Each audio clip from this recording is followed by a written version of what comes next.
playoffs in 3 years, had the number 2 and number 4 picks in the WNBA draft last night. With the number 2 pick, the Sparks chose Stanford center Cameron Brink, the 2-time National Defensive Player of the Year. At number 4, the Sparks chose Tennessee forward Rickea Jackson, a third-team All-American. The Sparks selected USC forward Mackenzie Forbes in the 3rd round.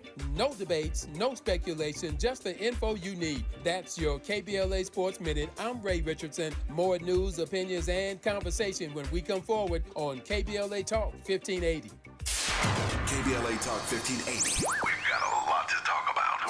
Hi, I'm Tavis Smiley. And I'm Compton Mayor Emma Sharif. You have no doubt been hearing promos and expert conversations on our various weekday shows and downloading details at KBLA1580.com about our climate justice campaign, which is now in full effect. The city of Compton is pleased to partner with KBLA Talk 1580 to celebrate Earth Day 2024 as we serve, share, and help our city shine. And KBLA Talk 1580 is just as excited to join the city of Compton as we broadcast live and bring our KBLA delegation with us to help clean and beautify our community, and you are invited to join us. Come meet us on Saturday, April the 20th from 9 a.m. to 11 a.m. at 212 West Cypress Street in Compton as we fan out to clean up our city. The first 50 KBLA listeners to hit our website at KBLA1580.com will receive a free KBLA tee when you join us on Saturday morning, April 20th from 9 a.m. to 11 a.m. at 212 West Cypress Street in Compton. Now, no show, no shirt, but sign up at KBLA1580.com right now to help us clean up Compton as part of Earth Day 2024. We will see you on Saturday, April the 20th, 9 a.m. to 11 a.m. at 212 West Cypress Street in the city of Compton to do our part for Earth Day 2024. We are KBLA Talk 1580, caring about the climate,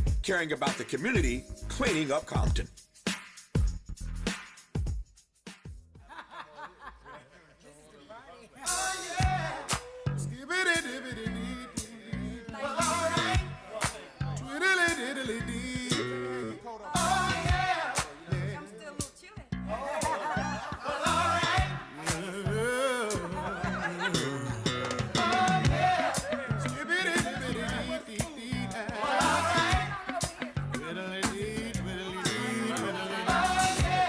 I'm Tavis Smiley, and we are now headed into the second hour of today's program, and delighted to have you with us for a conversation with our friend Dr. Ron Daniels.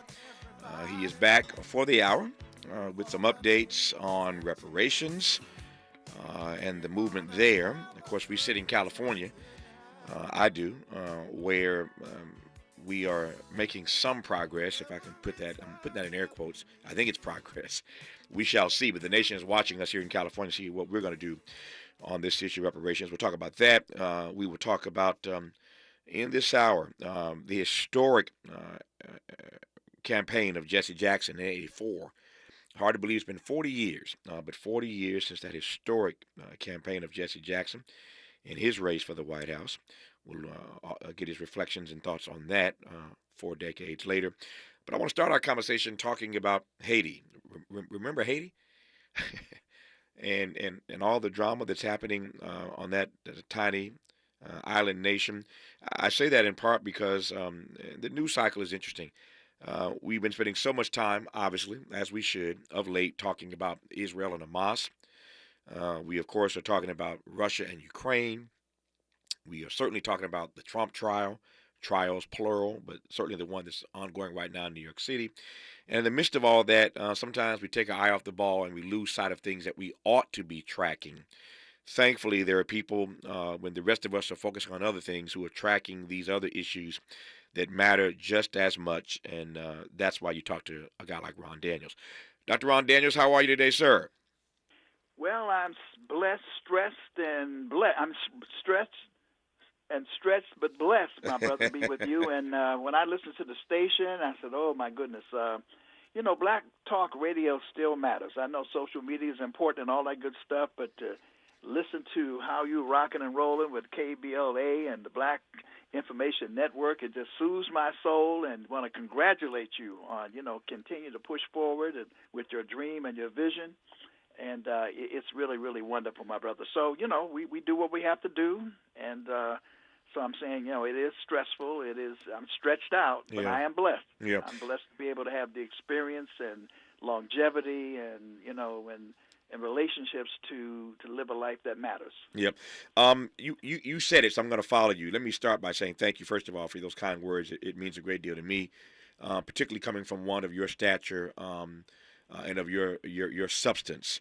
I appreciate that. So thank you for those kind words. Let me start here again. Since you went there first, I want to follow you.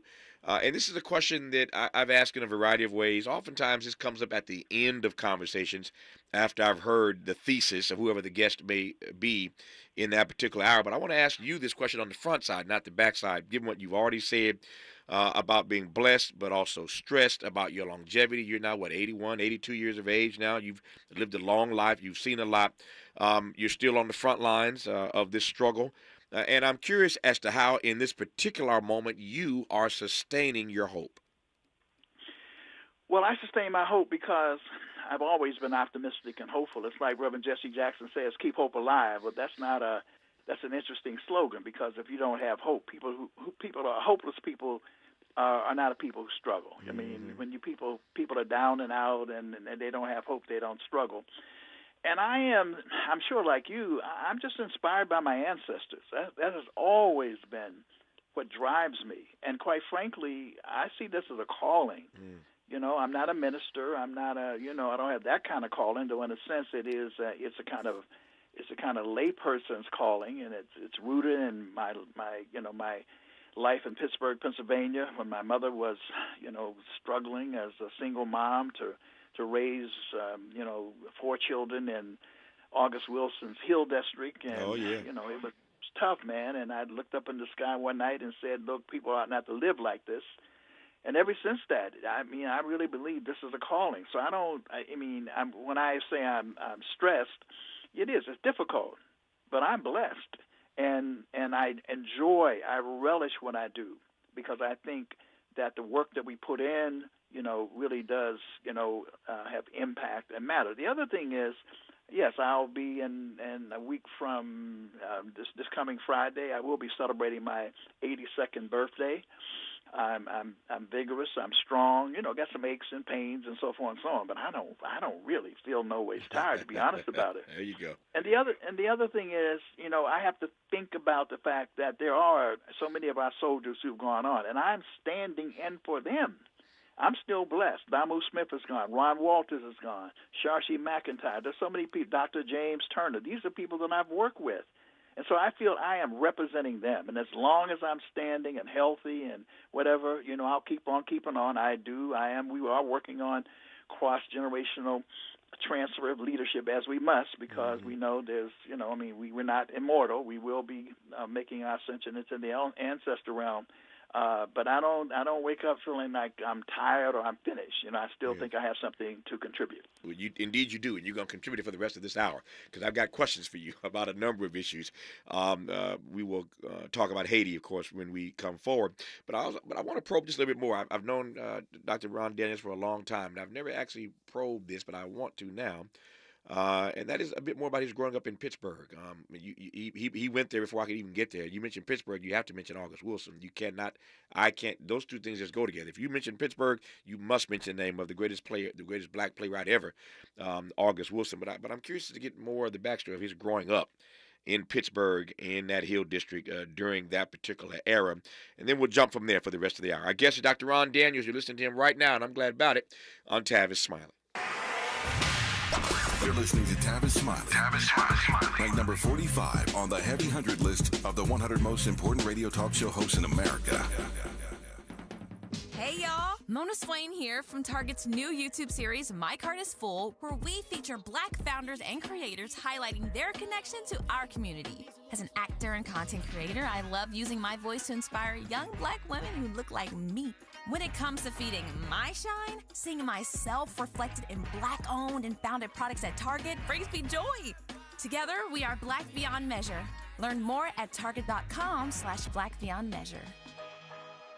Cookie wants to be a professional wrestler. I'm Cookie Serratos, and I'm 11 years old.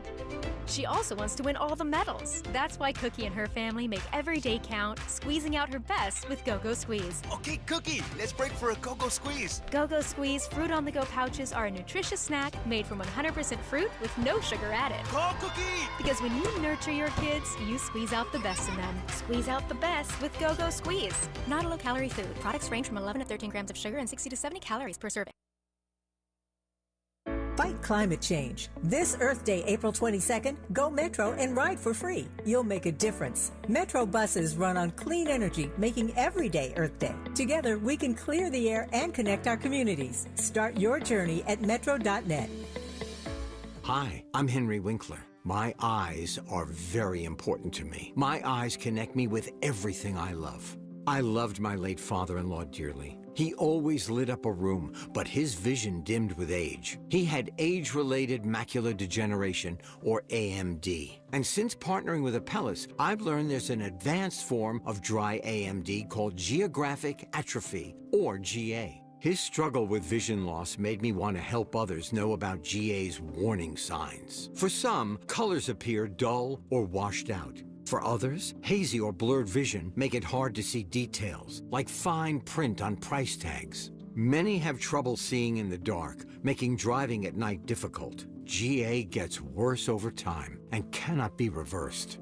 If you think you have GA, don't wait. Treatments are available. Ask a retina specialist about FDA-approved treatments for GA and go to GAWon'tWait.com. Some days I cover up because of my moderate to severe plaque psoriasis. Now I'm hitting the road with clearer skin thanks to Skyrizi, Rizumkizumab Riza, a prescription-only 150 milligram injection for adults who are candidates for systemic or phototherapy. With Skyrizi, 3 out of 4 people achieved 90% clearer skin at 4 months. And Skyrizi is just 4 doses a year after 2 starter doses. Don't use if allergic to Skyrizi. Serious allergic reactions and an increased risk of infections or a lower ability to fight them may occur. Before treatment, your doctor should check for infection and tuberculosis. Tell your doctor if you have an infection or symptoms such as fever, sweats, chills, muscle aches, or cough, or if you plan to or recently received a vaccine. Thanks to Skyrizi, there's nothing on my skin, and that means everything. Your doctor today about Skyrizi, the #1 dermatologist prescribed biologic in psoriasis, and visit skyrizi.com or call 1-866-SKY-RIZZI to learn more. Let's get back to more of this rich dialogue with Tavis Smiley. Tavis Smiley and Dr. Ron Daniels, who I'm pleased to have on this program. Before I get to Port-au-Prince, tell me about Pittsburgh. I want to hear more about what it was like for you growing up in the Hill District in Pittsburgh during that era. Well, you know, as I talk about in my book, still on this mission, the vision, and mission of Dr. Ron Daniels, it's a tale of 2 cities, actually. We really come out of the coal fields of West Virginia, my mother and father, into a steel town called Youngstown, Ohio. It was once the 4th largest steel-producing center in the U.S. But unfortunately, at age 9, my mother and father separated, and because we had relatives, particularly an aunt, in Pittsburgh, my mother took us to Pittsburgh, and we landed in the Hill District of Pittsburgh. And at that stage, you know, it's like a lot of these, what we call them America's dark ghettos. There was an upper hill that was a little better off than the lower hill, but we were in the lower hill. And it was rough, brother. I mean, you know, the rats and roaches and, slum conditions. It was brutal, you know, and to watch my mother grow up, you know, I mean, to watch my mother struggle in that environment. I actually eventually had a nervous breakdown, and we had to, you know, go back. I had to go back to Youngstown and whatever. But the thing that I drew off from that, however, and I always go back. I go back and take my sons and daughters there to like a pilgrimage, because even in as difficult as life was in the Hill District, there were strengths that we know were in our communities.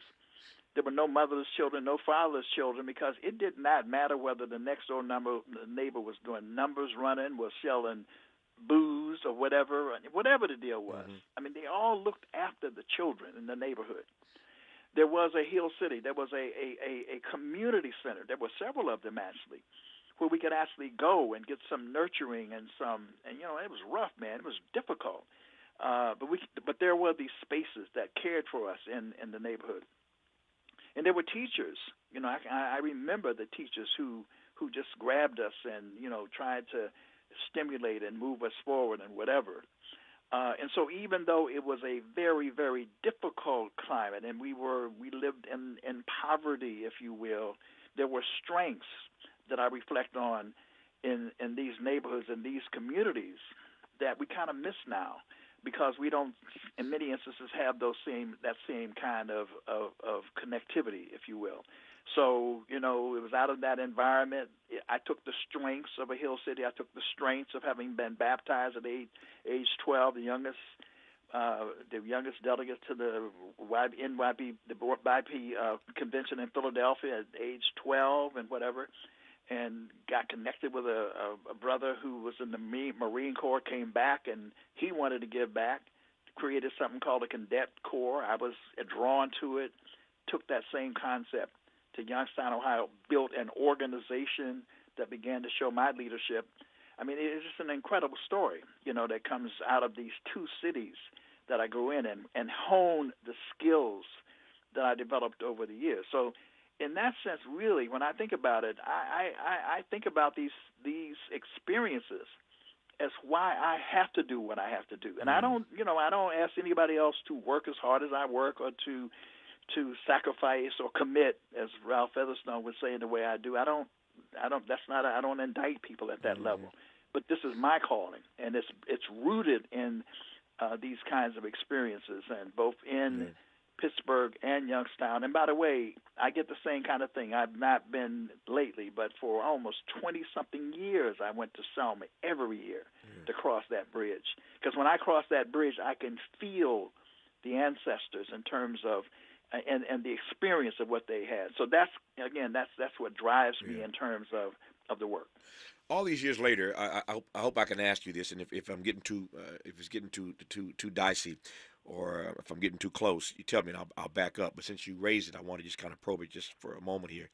All these years later, and now that you are about to start your 82nd campaign, when you look back on the nervous breakdown that your mother had, born of the stresses, we started this conversation with you telling me that you're stressed, but you're blessed. And I think many of us can associate with that. We share that sentiment. But when you look back all these years later on the stress and the pressure that your mother was under, that caused her to have a nervous breakdown, the same kind of stress and pressure that black folk are under today. And we still don't take the issue of our mental health as seriously as we ought. But with all these decades in the rear view, what have you thought about? How do you process all the pressure your mother was under doing her best that led her to have a nervous breakdown? Let me just say, you can't get too deep in terms of this, because one of the things I enjoy when I do interviews, and when you and I had an interview, I did the same thing with you. Because it's important for people to understand why we do what we do. That's right. It's easy for me to come on, talk about Haiti, talk about Grenada, and I mean full blown. But who? It's important for us to know who Tavis Smiley is.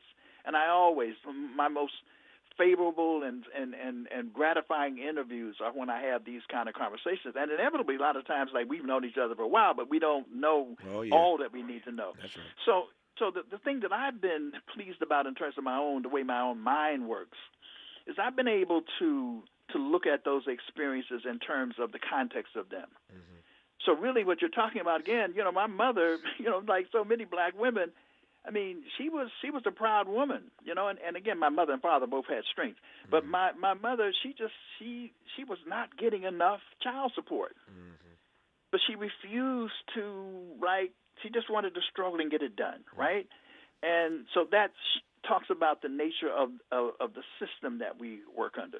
And there was not sufficient, like you said, benefits in the community that we needed. And as we speak today, despite having a period of time where we did have some mental health facilities and some health facilities, and that's the stigma on mental health has been there for many, many, many years, because we used to talk about sending people to the crazy house and all those kind of things. That infrastructure has been decimated. One of the reasons we have some of the difficulties in our cities today is that many of the people who are homeless, as you well know, and others, they have serious alcohol addiction issues, mental health issues, and the public space, which is not this is hyperbole to some degree, the great equalizer in a capitalist political economy has been decimated. And it's been decimated by a calculated, what years people forget, privatization was a drive to take over the public sector. Right? So that's what I take from that. And my mother, she had to make a decision because there were two children by my biological father and two additional children. She had to make a decision. She went on to Indianapolis, and we had to go back to my brother and I went back to Youngstown. But the other thing about my mother, here's a woman again, and this is what we've seen in our experiences over and over again. Brilliant mother. She only went to 11th grade. But as she shared stories about the Great Depression, we grew up hearing about those stories. But she also talked about the fact that she went to Washington, D.C. to work in the Federal Mint and what that meant. I later on could interpret that to understand that what she was able to do that because A. Philip Randolph had called for the first march on Washington in 1940, 1941. And the Fair Employment Practices Commission that was issued by Roosevelt opened up those public jobs to black people that had not previously been available to them, and one of them was in the Federal Mint, the post office, and my mother was able to take advantage of that. So this is how I when I look at these experiences, I know they're personal and they have consequences in that way, but I've been able to sort of draw out and take a broader view and say, what were the policy implications? What was going on that needed to be corrective? Or what happened that on an affirmative side, and the same thing quickly with my father. He was, he had his own issues and so forth. My mother always believed much more in me than my father did. Frankly, he was converted later on, but he was from Georgia. He was a staunch member of the NAACP, and we would drive from Youngstown, Ohio to Georgia every year. And he would tell stories, and he would talk about. He'd have that blue steel Smith and Wesson up under the seat, as he drove in, and we experienced firsthand my father having to ask, "Do you serve Negroes here?" and having to go to the back, to get sandwiches or whatever, or all those kind of. He took us in Georgia to a place where one of our relatives was lynched. He had that experience. And then we were connected really to, a family, the Cook family that produced Dr. Sam DuBose Cook. Oh yeah. Who's one, and that's my first cousin. And so anyway, the rich experiences like that I can draw on between these two cities and whatever. And again, that's never far from my mind as I am working with our people. And I really, this whole notion we said back in the day, an undying love for our people, you do have that undying love. And you know that it's difficult. You know there are problems, but I can work past that and keep moving ahead with hope because I know what we've gone through. And that, it's like Martin Luther King said, I may not get there with you, but someday we're going to get to the promised land. You mentioned your father and his being a staunch member in support of the NAACP. And, of course, out of that experience, while your father was, as you put it, he came to be a late believer, at least in your talents, but he eventually made that turn. But he was a staunch supporter and member of the NAACP, as you mentioned. And here we are now talking to Dr. Ron Daniels, who has, for the balance of his life, been on the front lines of our struggle. And I wonder if I could just ask you, just briefly here, what your critique is in real time. I'm sure you have one. What's your critique in real time of black activism? And I don't want to color that question much more than that, but in this particular moment, with all that we're up against, what's your critique of black activism? Well, I think it goes in cycles, and we tend to romanticize about back in the day and whatever. We have a new era of activism, and it's being spearheaded, by brilliant, young black leadership, or at least leadership that is a generation or so behind me, certainly. Black Lives Matter and Movement for Black Lives, and certainly just the other day, the announcement on your show, breaking news that one of the most brilliant leaders that we have, Dr. Melina Abdullah, is going to be the vice presidential candidate for Cornel West. Mm-hmm. So what we have is, a lot of motion, a lot of movement that is taking place that has pushed us, forward. But what I lament at several levels at this stage is a kind of lack of civic education at one level. And let me just say this. I was thinking about you the other day because one of the most valuable services that you performed, and you've done many, and people still remember this, is that you had those incredible town hall meetings that you had all across the country. And the reason why they were important was you didn't just have the town hall meetings. They were designed to elicit from people, engage people, and then to produce a black agenda, which you did. The other thing that I kind of lament is I'm not happy about what I see as kind of, and this is what we sort of specialize with in the Institute of the Black World 21st Century. This is what my legacy project is. Our mantra is promoting a culture of collaboration. Let me say that again. Collaboration to heal and empower black families, communities, and nations. We still are, Tavis, at this stage, too fragmented in our community. So even though we're active, different organizations, there's little specialization division of labor. We trip over each other doing, some of us, the same work. And by the way, we don't share information. And I do declare that our adversaries may not be totally unified, but they do share information. They plan ahead. And we sometimes fail by the lack of information. Ignorance is not bliss, it is catastrophic. And so for me, building that out, and at the national level, I got to say right now, that's one of my concerns. We are facing one of the most serious crises. It's like, I don't know whether it was Vernon Jordan or somebody said, if America gets a cold, black America gets pneumonia. Right. Well, if we're facing an existential threat from MAGAism and the Orange Man and Agent Orange and all of these white nationalist, white supremacist, infected, infused movements that are threatening democracy, the edifice of democracy, then we inevitably are caught up in that. And yet I don't really see at our national level, and I've had some conversation with some of our leaders, I have relationships with almost all of them, many of them, that we don't have the Black Leadership Forum anymore. The Black Leadership Forum was a kind of united front where they would meet at least once a month. Walter Fauntleroy talked about something called a Black Leadership Roundtable. You may recall it when we used to go to the CBC. He would combine over 200 organizations every year. That's not here anymore, Tavis. Let me. So anyway, that's.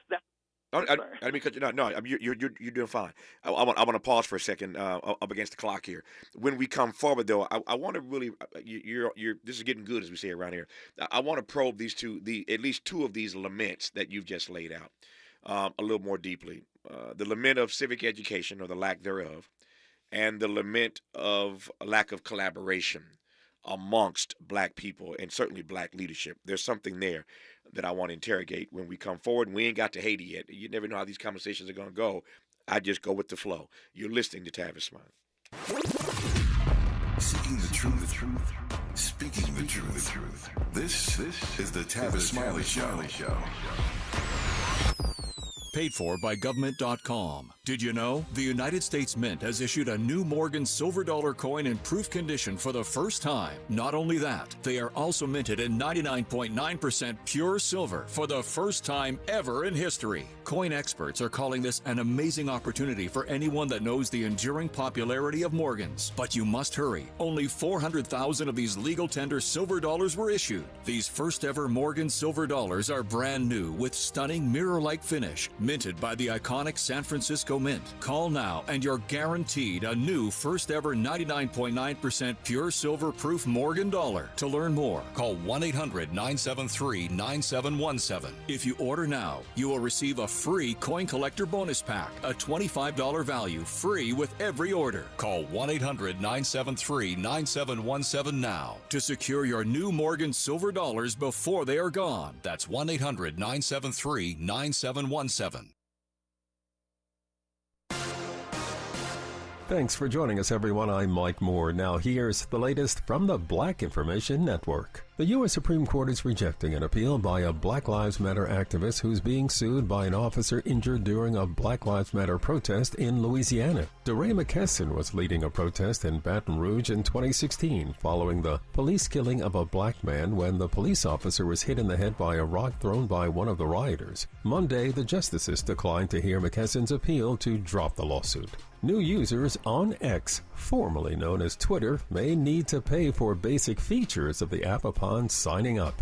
That's according to X owner Elon Musk. He posted Monday he believes that by charging a small fee early on, it will curb the bot problem now plaguing the app. And that's the latest. I'm Mike Moore from your 24/7 news source, the Black Information Network and BINnews.com. Save big during SpringFest at Lowe's. Get up to 35% off, plus save an extra $150 on every $1,500 you spend on select major appliances. Valid through 4/17. Appliance savings vary based on purchase amount. Exclusions apply. See Lowe's.com for more details. This is the KBLA Sports Minute with Ray Richardson. The Lakers are on the doorstep of making the NBA playoffs, but they're facing a difficult scenario. If they win their play-in game tonight in New Orleans, the Denver Nuggets are waiting for them in the first round. If the Lakers lose tonight, they'll play Friday night against Sacramento or Golden State for the privilege of a first-round matchup with Oklahoma City, the #1 seed in the Western Conference. Either option presents a tough task for the Lakers. The LA Sparks, who haven't made the playoffs in 3 years, had the #2 and #4 picks in the WNBA draft last night. With the #2 pick, the Sparks chose Stanford center Cameron Brink, the two-time National Defensive Player of the Year. At #4, the Sparks chose Tennessee forward Rickea Jackson, a third-team All-American. The Sparks selected USC forward Mackenzie Forbes in the 3rd round. No debates, no speculation, just the info you need. That's your KBLA Sports Minute. I'm Ray Richardson. More news, opinions, and conversation when we come forward on KBLA Talk 1580. Without the ones like you, who work tirelessly to keep things running, everything would suddenly stop. Hospitals, factories, schools, and power plants, they all depend on you. No matter the weather, emergency, or time of day, you're the ones who get it done. At Grainger, we're here for you with professional-grade industrial supplies. Count on real-time product availability and fast delivery. Call, click Grainger.com, or just stop by. Grainger, for the ones who get it done. Pizza's here. Oh, great. I'd love some, but I'm worried about my stomach issues. If you're worried about having diarrhea, gas, bloating, stomach pain, or loose, oily stools, it may not just be stomach issues. It could be a condition called exocrine pancreatic insufficiency, or EPI. With EPI, the pancreas doesn't release enough enzymes to break down food, but EPI is manageable. Use the symptom checker on identifyepi.com and talk to your doctor. That's identifyepi.com. Sponsored by AbbVie. Watch Shohei Ohtani, Mookie Betts, and the entire Dodger squad take on the New York Mets. The 3-game home series begins on Friday, April 19th at 7:10 p.m. with afternoon games following on Saturday, April 20th and Sunday, April 21st. For tickets, visit Dodgers.com/tickets. Around here, we don't believe in victimhood. We believe in raising our voices, amplifying black voices in the climate conversation. We're KBLA Talk 1580. We've got a lot to talk about. Race, culture wars, political turf battles, criminal justice and injustice, the courts. These are the conversations you won't hear elsewhere. My guests are leading journalists, celebrities, and sports figures, elected leaders, and influencers. They aren't afraid to get into it and say the quiet part out loud. With Ariva Martin in real time, your commute just became the most engaging part of your day. Tune in weekdays from 4 p.m. to 6 p.m. or find us on YouTube. Ariva Martin in real time, when you want it straight, no chaser. Unapologetically progressive. KBLA Talk 1580. We've got your black. We used to argue about whose turn it was to clean the gutters, but then I had leaf filter gutter protection installed. Wait, I told you Leaf Filter had free inspections and estimates and a lifetime guarantee. Meaning we never have to argue about whose turn it is to clean the gutters again. But I visited leaffilter.com/beacon first. No, I did. It doesn't matter who. Visit leaffilter.com/beacon to schedule your free gutter inspection and get up to 30% off today. See representative for warranty details. Promotion is 20% off plus a 10% senior or military discount. One discount per household. I feel occasional burning and stabbing in my hands as I age. I sometimes feel numbness and tingling in my feet as I get older. It's starting to get in the way of doing what I love. At Nervive, we hear you, and we can help. Nervive's clinically studied dose of alpha-lipoic acid reduces occasional nerve discomfort in as little as 7 days with continued daily use. Now that I know, I'm taking control. Try Nervive Nerve Relief and say yes to healthy nerves. These statements have not been evaluated by the Food and Drug Administration. This product is not intended to diagnose, treat, cure, or prevent any disease. Sounds different, huh? This is Tavis Smiley. Tavis Smiley in conversation with Dr. Ron Daniels. In this hour, we're spending some time in the, how about I put this, in the Elder's Skybox. Sometimes you want to just take a seat for a little while. In the Elder's Skybox and listen to some wisdom speaking. That's what we're hearing in this hour. He's about to start his 82nd campaign. And that is a blessing, well beyond the 70 he was promised. So he's on borrowed time, but he's making the most of it. He said earlier he's stressed, but he's also blessed. More importantly, he continues to engage the working witness that I've known him to engage for decades now. And so we're going to stay up here in this elder skybox for the rest of the hour and learn what we can from one of our noted elders. So I asked you a few minutes ago what your critique was at this point in your life. Or is at this point in your life of black activism, and you started out and giving me an answer, and then you pivoted and said, Tavis, having said that, there are at least a couple of laments that I have vis-a-vis black activism, and one of those laments was a lack of civic education, and the other is a lack of collaboration. I want to take them one at a time. Unpack for me more deeply your lament about our lack of civic education and what you precisely or mean by that. Well, first of all, let me lay one more quickly on the table, and that is one of the things that, because I tend to be somebody who believes in who does not believe in either or. I believe in both and. Right. And I also think that I think we're beginning to bridge it some now. But once social media hit, there was, I think, in the young generation, a kind of obsession, and understandably so, with the effectiveness that you could of social media, particularly in terms of controlling your own productivity and whatever. Sure. But there's no substitute. This is why when I mentioned earlier, I was intentional about saying, but there's some people who still listen to radio. You know what I mean? And so we have to synchronize. We have to use both radio and social media, and in a very, very, I think, profound kind of way. There is really no substitute for actual human interaction with each other. Right. And so in some way you use social media in order to galvanize people to do the social interaction. That's one of the things that I mean. Right. And I think this young generation itself is well educated. It's engaged in many ways, but there's a way in which the cross-generational kind of transfer of information has not been as effective as it could be. But I'm getting to very basic kinds of things. And I was having a conversation the other day, and education has progressed and so forth and so on. But back in the day, there was something as simple as civics. Mm-hmm. I mean, we used to have civics. I mean, that taught basic elementary. What does this system look like? How does it work? And then there was home economics, and people laugh about that now. But these basic kinds of things that are not taught. And I believe that it's important, particularly for black people and other oppressed people, to understand the system that we work in, even as we change it. I'm again, Dr. Koringa has this saying, I am realistic, but as for reality, I've come to change it. Mm-hmm. So he's saying, well, we got to deal with it, but we're going to change it. I mean, we're not staying in it. And for example, I had a conversation the other day with someone, a radio talk person, and I dropped this piece. And one of my frustrations happens to be, by the way, is some of these things that are just not well known. And so I was telling him, even in a state like Ohio, where that has turned almost deep red, I said, I believe that black people are still perhaps the margin of difference in that state. Mm-hmm.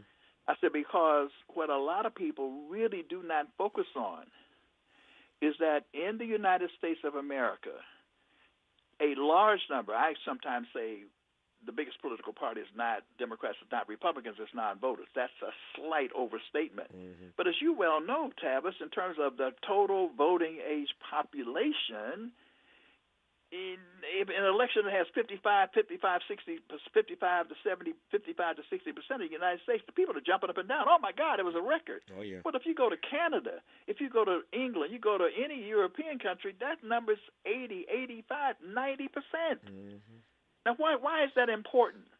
What it means is that there are large numbers of white people who do not vote. It's a low participation environment. In a low participation environment, those who organize and do vote exercise disproportionate power.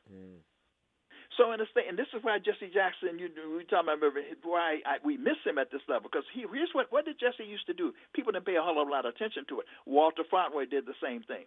Jesse would go to a state like Ohio, and he would say, okay, there was a senatorial campaign last time against the MAGA guy who won, and I don't know what the numbers are. I'm going to speculate.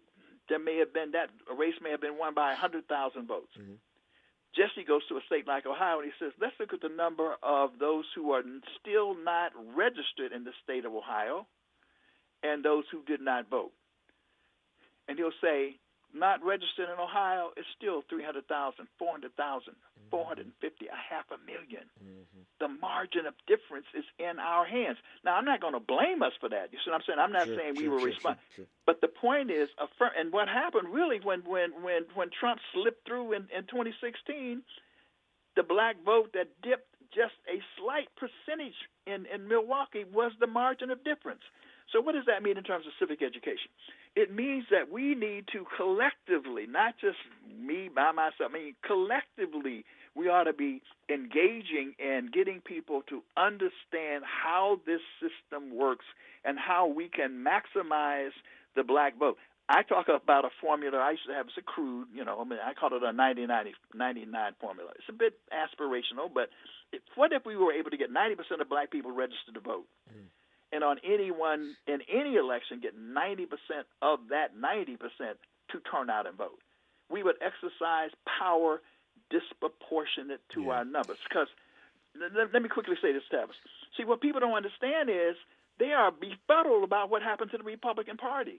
But you know what happened to the Republican Party? And I wish Ron Walter was around to help me out, because he was the more, we was called scholar activist. He was more scholar than activist, me more activist than scholar. Both of us scholar activists, but we need somebody to document this. I do believe that Mitch McConnell and that party, by the way, had become conservative.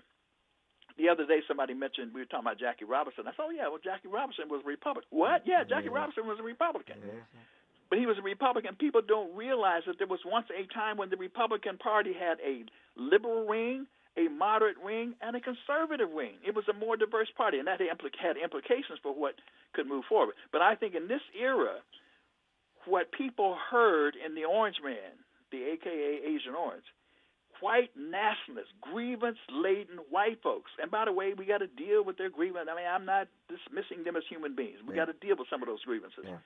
They heard in Trump a message that they could believe in. They came off the sidelines. These are people who were not voting. The earthquake, what do they call the Oath Keepers and the Proud Boys, and so my contention is they came in and took over the Republican Party. No, Jesse is. I hear your point, and it makes sense.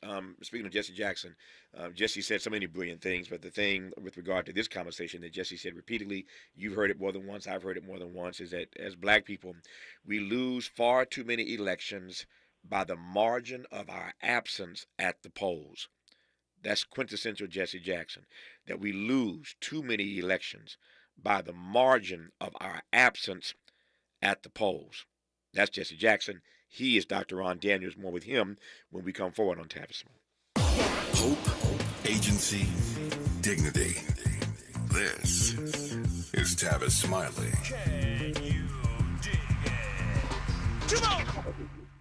What is dedication? My biggest fear in the middle of my addiction was that my kids wouldn't have a father. And I started thinking, you know what? This isn't my story. I definitely had to become a better man to be a better father. It's important to me that my kids are empowered and truly believe that if they can think it, they can do it. That's dedication.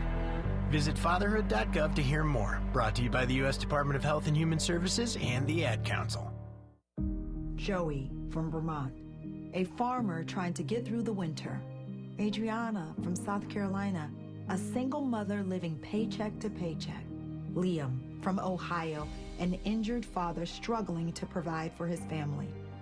Hi, I'm Shanola Hampton, and I support the Feeding America network of food banks because they help provide over 6 billion meals to people in need each year. Learn more at feedingamerica.org. Are you facing an unexpected financial emergency? You need WeFixMoney.com. WeFixMoney.com can help you get up to $3,000 fast. WeFixMoney.com is free to use, available 24/7, and has an A rating with the Better Business Bureau. Go to the name you trust, WeFixMoney.com. If you need emergency cash up to $3,000 for bills or anything else, type WeFixMoney.com directly into your browser. That's WeFixMoney.com. I have diabetes. I'm at risk for pneumococcal pneumonia. I have asthma. I'm at risk too. If you're 19 or older with chronic conditions like asthma, diabetes, COPD, or heart disease, or are 65 or older, you are at increased risk for pneumococcal pneumonia. Ask your doctor or pharmacist about Prevnar 20, pneumococcal 20-valent conjugate vaccine, a Pfizer vaccine that can help protect you against pneumococcal pneumonia in just one dose. Even if you've already been vaccinated with other pneumonia vaccines, Prevnar 20 may help provide added protection. Prevnar 20 is approved for adults to help prevent infections from 20 strains of the bacteria that cause pneumococcal pneumonia. Continued approval may depend on a supportive study. Don't get Prevnar 20 if you've had a severe allergic reaction to the vaccine or its ingredients. Adults with weakened immune systems may have a lower response to the vaccine. Side effects include pain and swelling at the injection site, fatigue, headache, muscle, and joint pain. For full prescribing information, please call 1-855-213-2138 or visit Prevnar20.com. There's only a few days left for open enrollment, starting at $0 a month. LA Care Covered offers the benefits you need to achieve your health goals. $0 preventive services, 24/7 virtual care and nurse advice lines, walk-in minute clinics, free fitness and nutrition classes, and more. Become a member of LA's most affordable health plan. Get a free instant quote at lacarecovered.org. Have open enrollment questions? Connect with us today at 855-222-4239. Find your affordable path to wellness with LA Care Covered today. Ready to re-examine your assumptions and expand your inventory of ideas? More of Tavis Smiley coming your way right now. Ron Daniels, my time is getting away from me. It's getting really, really tight. But I want to just get a quick word from you. We talked about civic education, one of your laments. The other lament you mentioned was a lack of collaboration amongst black leadership. Say a quick word about that before I move to Haiti, please. Yeah, well, it's not only among black leadership, it's also in our communities. And to make a long story short, and this is one of the things we specialize, frankly, in terms of IBW. And I'll use one example, criminal justice policy reform, the war on drugs. As we moved and looked at different cities where we had some relationships, we found that people dealing with the same issue, criminal justice policy reform, were not in touch with each other. So what we did in these various cities was create what we call justice collaboratives, in which at least they meet every 3 months. And we have other forms, Pan-African Unity Dialogue, the same thing, meeting every 3 or 4 months, so that people at least can exchange information with each other and then create joint work action plans off of that. So, and by the way, let me just quickly say that people should go to the website ibw21.org. We really want people to catch up on a lot of what we're doing on Haiti, the follow-up to the Black World, to the State of the Black World Conference.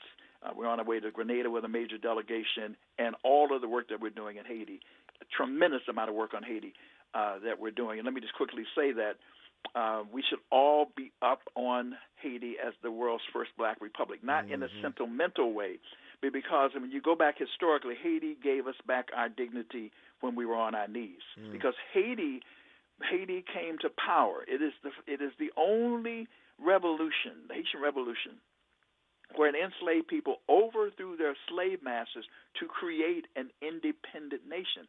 Nowhere else in history did that occur. It certainly did not happen with the American Revolution nor the French Revolution. In that sense, you may argue that it is the greatest revolution of all time.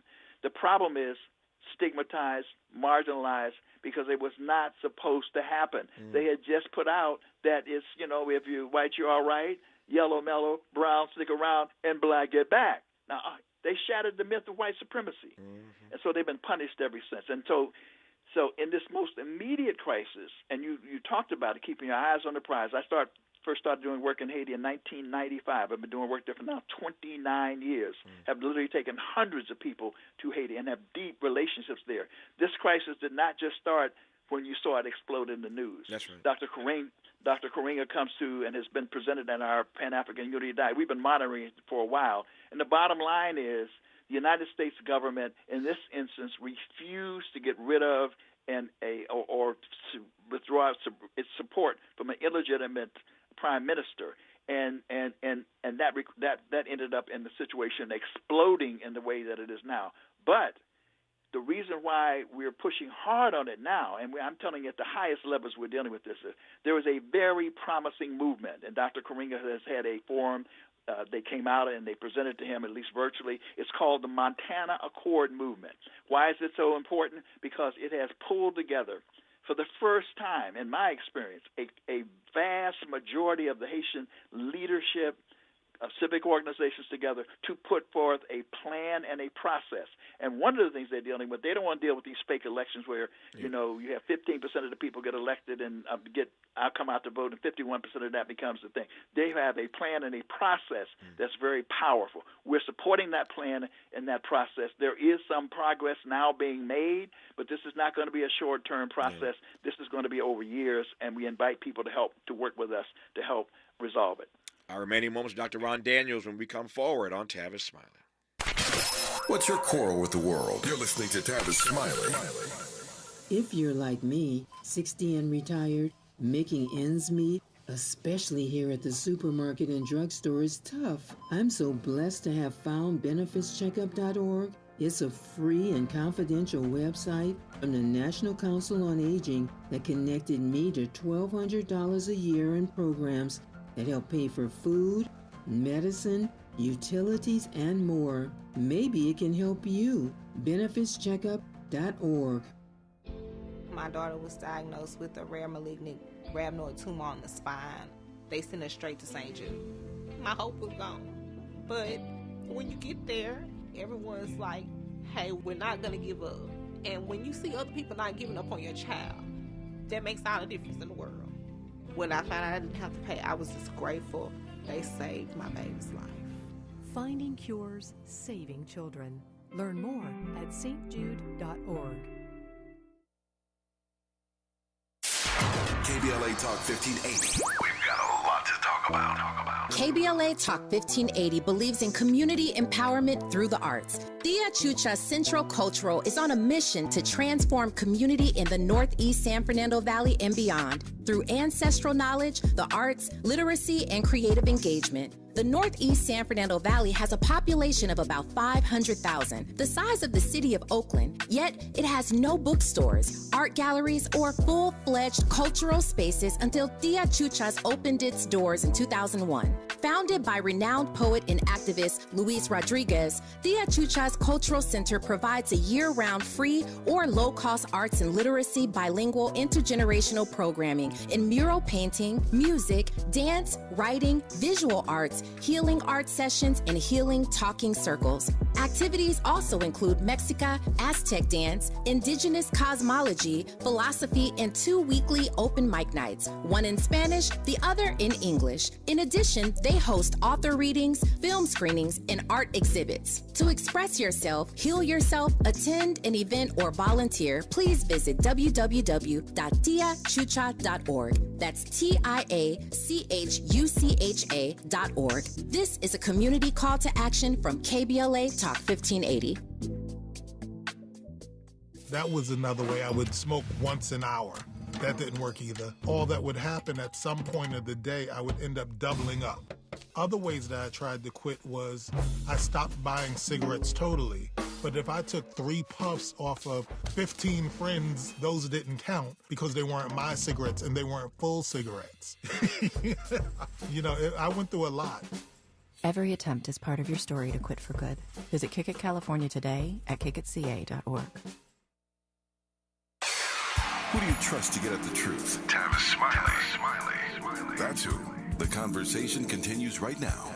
Dr. Ron Daniels, I got 3 minutes left in this conversation. I want to close by giving it to you for an update on the reparations movement as you see it. One of the issues you've been tracking for many, many years now. Ooh, yeah, it is. And California is helped lead the way. And we have people like Dr. Cheryl Grills, who helped to head up the civic engagement part, which is also a member of the National African American Reparations Commission, who helps to inform us on what is happening with that commission, and they're screening the proposals to make sure that what's really happened is not just ordinary public policy, which is good, but is in fact reparations.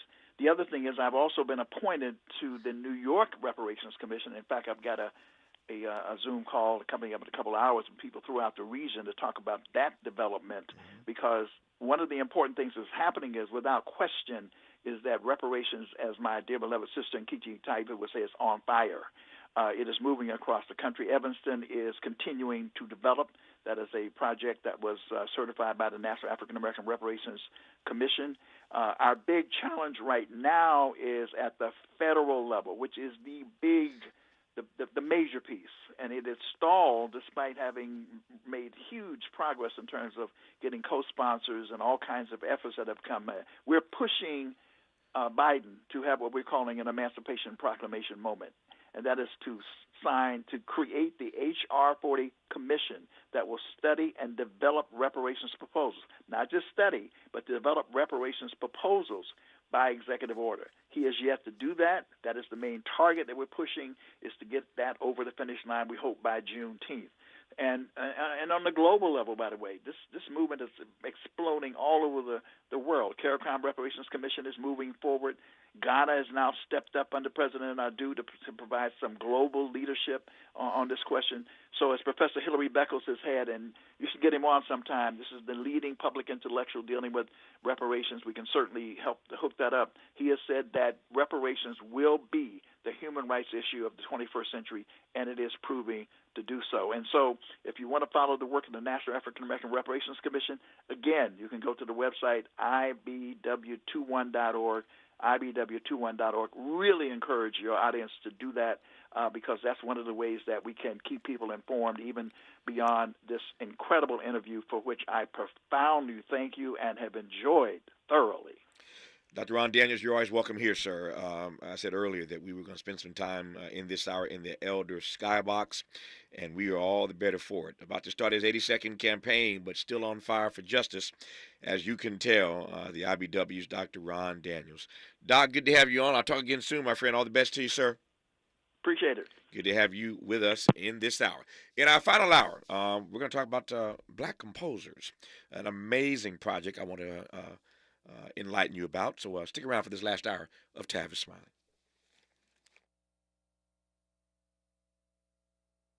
KBLA 1580 Santa Monica. Thanks for joining us, everyone. I'm Mike Moore. Now here's the latest from the Black Information Network. The U.S. Supreme Court is rejecting an appeal by a Black Lives Matter activist who's being sued by an officer injured during a Black Lives Matter protest in Louisiana. DeRay McKesson was leading a protest in Baton Rouge in 2016 following the police killing of a black man when the police officer was hit in the head by a rock thrown by one of the rioters. Monday, the justices declined to hear McKesson's appeal to drop the lawsuit. New users on X, formerly known as Twitter, may need to pay for basic features of the app upon signing up. That's according to X owner Elon Musk. He posted Monday he believes that by charging a small fee early on, it will curb the bot problem now plaguing the app. And that's the latest. I'm Mike Moore from your 24/7 news source, The Black. Valid through 4/17. Appliance savings vary based on purchase.